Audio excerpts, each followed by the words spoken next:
Hello dear friend, जय श्री श्याम। आप सभी का आपके अपने यूट्यूब चैनल आरएस जंक्शन पे स्वागत है। जैसा आप सभी जानते हो, हम आरएस प्रीलिम्स 2018 के सेशन को डिस्कस कर चुके हैं, फिर 2016 के मैथ सेशन को डिस्कस किया। आज हम 2013 के मैथ्स प्रीलिम्स के सेशन को डिस्कस करेंगे। एकदम अल्टीमेट सेशन होने वाला है। आपने देखा होगा 2018 और 2016 के क्वेश्चनों को आप with in second solve out कर सकते हो।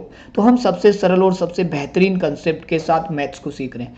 इन दोनों कोर्स के या इन दोनों क्लासेज के जो वीडियो है वो डिस्क्रिप्शन में उनके लिंक मिल जाएंगे, तो वहां से आप 2016 और 18 को भी क्लियर करें।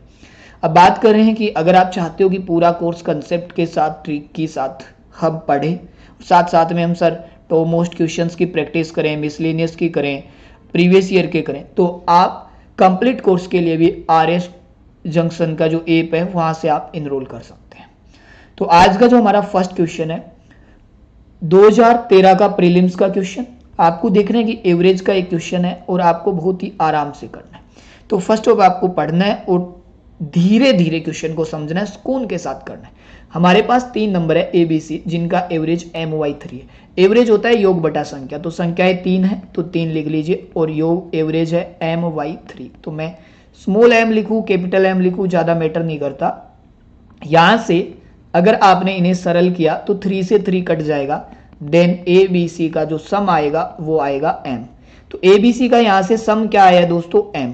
अब आपको आगे बढ़ना है, धीरे धीरे आगे बढ़ना है। तो मैंने यहां से किया। अब देखिए करना क्या है, जब आपने इनका ABC का सम लिया, अब हमें इनका सम पूछा, बट एक स्टेटमेंट और दिया है 1/a 1/b is equal to minus का 1/c है, तो माइनस का आप माइनस वाले को इधर लाओगे 1/a 1/b plus 1/c is equal to 0। आप इसका लघुत्तम लोगे, ABC आएगा, सरल करोगे AB BC CA आएगा बराबर 0। यहां से फिर से सरल करोगे AB BC CA बराबर 0। ठीक है सर, हमारे पास यहाँ पे 2 रिजल्ट है, फर्स्ट और सेकंड। अब आप मुझे बताइए, अगर हमें इनका एवरेज निकालना है, एवरेज, तो पहले हमें इनका योग निकालना है। और इनका योग किस में आता है, इनके स्क्वायर वाले फॉर्मूले में। तो हमें जब इसका स्क्वायर करना होगा तो वो आएगा a square b square c square और 2ab प्लस bc ca। जब आपको पता है ये वैल्यू आएगी यहां से, तो खुद सोचिए, आराम से सुकून के साथ सोचने का प्रयास करें कि यार हमें जो वैल्यू चाहिए थी वो तो हमें मिल चुकी है, क्योंकि हमें काम केवल और केवल a square b square c square से चलाना है। तो देखिए मैं इसका मान यहाँ पे रखना चाहूं तो m है, मैंने फर्स्ट से पुट किया, स्क्वायर हो जाएगा। मुझे इसका मान तो चाहिए, बिल्कुल इसका मान रखना चाहूं 0 है। तो आपको तो एवरेज निकालना था किन का, a square b square c square, संख्या कितनी 3, तो बटे में 3। इनका योग कितना आया यहां से m स्क्वायर बटे में 3। तो this is the right answer. ये थोड़ा सा लेंथी है बट आपको आराम से करना है, क्योंकि जो मादिका वाला कंसेप्ट साथ में यूज हो रहा है वो थोड़ा सा क्वेश्चन को कॉम्प्लिकेटेड करता है अगर हमें एलजेब्रा का नॉलेज नहीं है। तो इस पे मैं आपको काफी सारा वर्क कराऊंगा, आपको जरूरत है पढ़ने की तो वो मैं इस पे करा दूंगा। लेकिन इसके अलावा जो क्वेश्चंस थे बहुत ही ट्रिकी क्वेश्चंस थे। देखो कैसे, जैसे ये क्वेश्चन है कि आपको एक सम बहुभुज दिया हुआ है। क्या दिया हुआ है, सम बहुभुज, यानी आपको अगर पॉलीगन दिया है तो पॉलीगन का बहिष्कोण, बहिष्कोण होता है एक्सटीरियर एंगल, और एक आपका इंटीरियर एंगल, आंतरिक कोण या अंतःकोण का रेशियो दे रखा है 1:5। और आपको पूछा साइड। सेम क्वेश्चन LDC 2018 में आया, सेम क्वेश्चन LDC 2018 में भी आया और RS प्री 2013 में भी। करना कैसे, तो देखिए इसके फॉर्मूले तो करोगे तो बहुत ज्यादा डिफिकल्ट हो जाएगा, बहुत ज्यादा डिफिकल्ट। ये क्वेश्चन जब भी एग्जाम में आए, आप एक बात ध्यान रखना, जो हमारा एक्सटीरियर एंगल है, बाह्य कोण, वो हमेशा 2 साइड से बना होता है, 2 साइड से। तो यहाँ पे आपको जो भी वैल्यू है उसका मान 2 होगा, तो टोटल साइड्स कितनी हुई, टोटल हुई 6, कितनी हुई 6, और एक का मान 2 तो 12। This one right answer. आप ये कह सकते हो दूसरा तरीका कि सर हमें ना इस 1 की जगह 2 बनाना है, हमें इस 1 की जगह 2 बनाना है, तो 2 से गुणा करेंगे, तो इसे भी 2 से गुणा, तो 10 और 2 12, टोटल 12 राइट आंसर। तो आराम से करना है, बहुत ही इजी कंसेप्ट था। सॉरी गाइस, थोड़ी सी तबीयत खराब है, आपने लास्ट टाइम देखा भी होगा वीडियो में, तो कोई ज़्यादा दिक्कत नहीं है, हम आपके साथ हमेशा डेली बने रहेंगे। अभी मैंने आपको बताया कि अगर आप चाहते हो कि हम आरएस प्रीलिम्स बहुत इजी वे में क्रैक करें। तो फर्स्ट ऑफ आप सभी को इंडिपेंडेंस डे की हार्दिक शुभकामनाएं। हमारे स्वतंत्रता दिवस के उपलक्ष्य में आप सभी को भाई लाख लाख बधाइयां, कोटि कोटि बधाइयां, क्योंकि इस दिन हम आज़ाद हुए थे और ये हमारे लिए बहुत ही सुनहरा पल था। तो उसी पल के उपलक्ष्य में या इसी दिन के उपलक्ष्य में आप सभी के लिए फ्रीडम 15 एक ऑफर है। उसके अकॉर्डिंग क्या कर सकते हो आप, आरएस जंक्शन के जितने भी ऑफिशियल कोर्स है, एसीएफ का हुआ, आरएस प्रीलिम्स का हुआ, मेंस का हुआ, उन पे 15% डिस्काउंट है। देखिए ऑलरेडी ही फीस इतनी कम है जिस फीस में आप हाईएस्ट क्वालिटी प्राप्त कर रहे हो, सबसे बेस्ट कंटेंट। अगर आरएस के बारे में बात करें तो आरएस जंक्शन से अच्छा कहीं नहीं है, और उस पर भी 15% डिस्काउंट। लास्ट डे है हमारा 15 अगस्त, तो फटाफट इनरोल करें और इस ऑफर का फायदा उठाएं। बात करते हैं मैथ्स के कोर्स की। तो आप सभी एक बात ध्यान दे लीजिएगा, मैं क्यों बोल रहा हूं कि मैथ्स क्यों इंपॉर्टेंट है। मैं चाहता हूं कि आप लोगों का आरएस प्रीलिम्स बहुत इजी वे में क्रैक हो। इजी वे में मतलब सर 200 में से आप मुझे बताइए 25 से 30 नंबर का रीजनिंग और मैथ्स का पोर्शन रहता है। आप खुद बताइए, जब अगर आपका आरएस प्री क्रैक हो जाए तो आपको मेंस में कोई दिक्कत आएगी क्या? आप कहोगे सर नहीं, एक बार प्री से मेंस में पहुंच जाए तो झंडे गाड़ देंगे। अब झंडे गाड़ेंगे कैसे? प्री इजी वे में क्रैक हो जाए। इजी वे में कब क्रैक होगा? जब आपकी कट ऑफ तो 75 से 85 रहती है मुश्किल से, और उसमें से 25 से 30 नंबर फ्री के हैं। किसके? मैथ्स और रीजनिंग के। तो ये फ्री वाले नंबर हमें लेने हैं। हमें ना देखो आरएस की तरह सोचना है, क्योंकि आरएस में आप अगर कोई ऑप्शन ढूंढते हो कि मैं ये नहीं पढ़ूं तो भी सिलेक्शन हो जाए, तो काम नहीं चलेगा। प्रीलिम्स अगर क्रैक कर लेंगे तो मेंस में हमारे इरादे मजबूत हो जाएंगे, और मेंस को हम बहुत इजी वे में भी क्रैक करने के हौसले रखेंगे, क्योंकि मेंस में तो फिर जीएस पोर्शन ही पढ़ना है, मैथ्स तो पढ़ना नहीं है, रीजनिंग भी नहीं पढ़ना। तो प्रीलिम्स में मैथ्स रीजनिंग अहम रोल प्ले कर रहा है, और ये फ्री के नंबर है। तो आप एकदम 499 के पेमेंट में या फीस में आप आरएस प्रीलिम्स का ये जो मैथ्स का कोर्स है कंप्लीट कोर्स एसेस कर सकते हो। तो फटाफट जाके, और उसमें 50% डिस्काउंट भी है, तो आप क्या कर सकते हो, आरएस जंक्शन के ऑफिशियल ऐप पे से, और इसके अलावा फ्री कोर्सेज भी काफ़ी है, फ्री कोर्सेज उन्हें भी इनरोल कर सकते हो। ओके गाइस, ठीक है।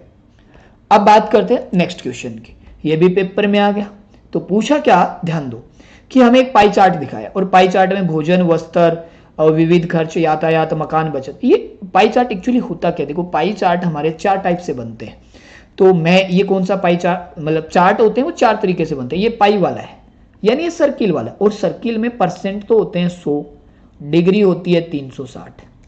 ध्यान दीजिए, तो ये परसेंट 20, 15, 18, 20 और 12%। तो आप टोटल जोड़ोगे तो ये टोटल बनते हैं हमारे 85%। 85। तो जो f की वैल्यू आएगी वो यहां से f की वैल्यू वो आएगी 15%। चलो एक काम तो डन। अब देखो क्या बोला है, यदि परिवार की मासिक शेविंग, मंथली शेविंग कितनी है? 4500, यानी आपको सेविंग दे रखी है कितनी? 4500। क्वेश्चन में सेविंग कितनी है? सेविंग का मतलब f देखिए f, और f का मान है 15%, यानी 15% का मान 4500। तो 1% का मान डिवाइड कर लेंगे 300। 1% का मान, अगर आपको 1% की वैल्यू 300 मिल गई तो जो पूछा है वो आप खुद कर सकते हो। 300 क्या पूछा है देख लो। आपको पूछा है ये बताइए मुझे कि तो मासिक आय कितनी है, मंथली इनकम कितनी। देखो ध्यान देना, मंथली और ईयरली में काफी डिफरेंस रहता है। तो मंथली, तो आपको मासिक मंथली पूछा है, टोटल मंथली, तो टोटल कितना हो जाएगा? 100%। तो आप 30,000 यहां से टिक कर लोगे। और आपको अगर ईयरली पूछा होता तो आप बड़ी ही गलती करते, 30,000 इंटू 12 करना मत भूलना। ओके, तो ये बहुत ही आराम से करने वाला क्वेश्चन था, सेकंड में होने वाला था। इसके आधार पे एक क्वेश्चन और आया।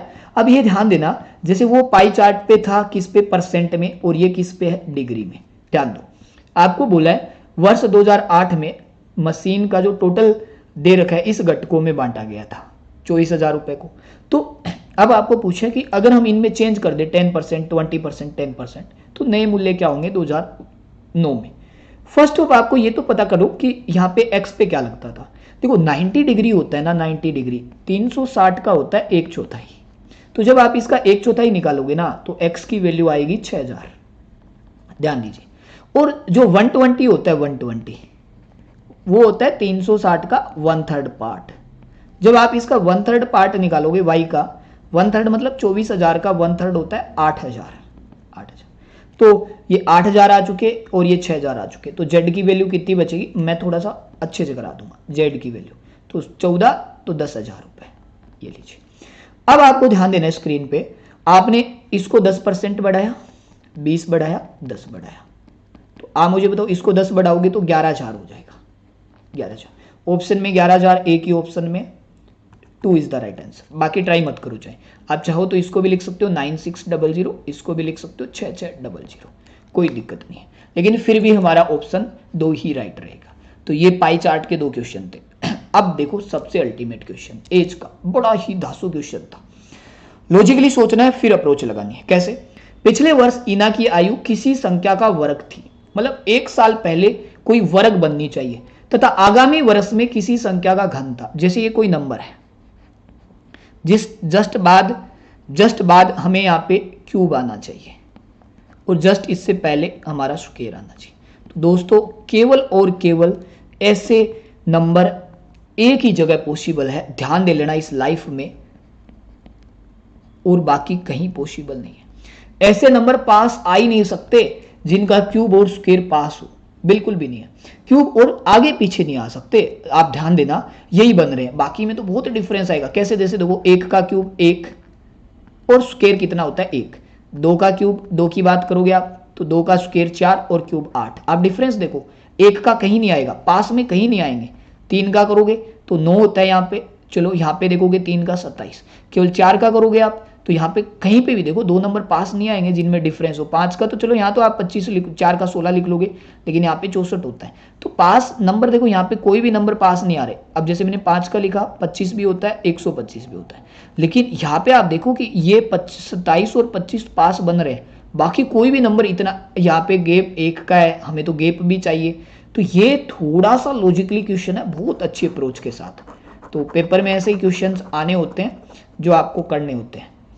अब ध्यान दो, हमें पता चला ये बात तो बन गई, क्योंकि ये कितने का क्यूब है 3 का और ये स्क्वायर है 5 का।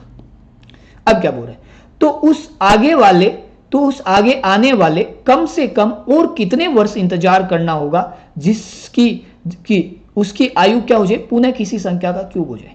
अब उसे आगे आने वाले, अब ये 26 है, 26, उसे कितने साल और वेट करना पड़ेगा ताकि वो क्या बन जाए, उसका क्यूब बन जाए किसी संख्या का। तो देखो आप मुझे बताओ, क्या मैं 10 साल जोड़ दूं, 10 जोड़ूंगा तो कितना हो जाएगा 36, नहीं बनता। चलो बी देखो, क्या मैं उसमें 20 जोड़ दूं, 20 जोड़ दूंगा तो 46, नहीं बनता। क्या 38 जोड़ दूं सी में, 38, तो सर 38 जोड़ो ना, 36 प्लस 38 तो ये हो जाएगा सर 4, 3 3 6 1 7, ओह वो नहीं सर, तो चलिए 42 जोड़ दो, एक बार देख लो आप डी ऑप्शन 42। ओहो रुको रुको रुको, 36 नहीं है, डी क्यों देखेंगे, 36 नहीं है, यहाँ पे 26 है guys, 26, I am really sorry, okay 26। तो अब देखिए ये हो जाएगा 64। ओ या सर बिल्कुल काम बन चुका है। क्यों बन चुका? क्योंकि ये किसी का क्यूब है और हमें यही पूछा था कितने वर्ष बाद वापिस क्यूब बन जाएगा, तो 38 वर्ष बाद। तो ये कुछ क्वेश्चन होते हैं जो हमें मेंटली अप्रोच करना होता है, और ये अप्रोच कब लगेगी, जब मेरे साथ आप अच्छे से जुड़ के पढ़ोगे।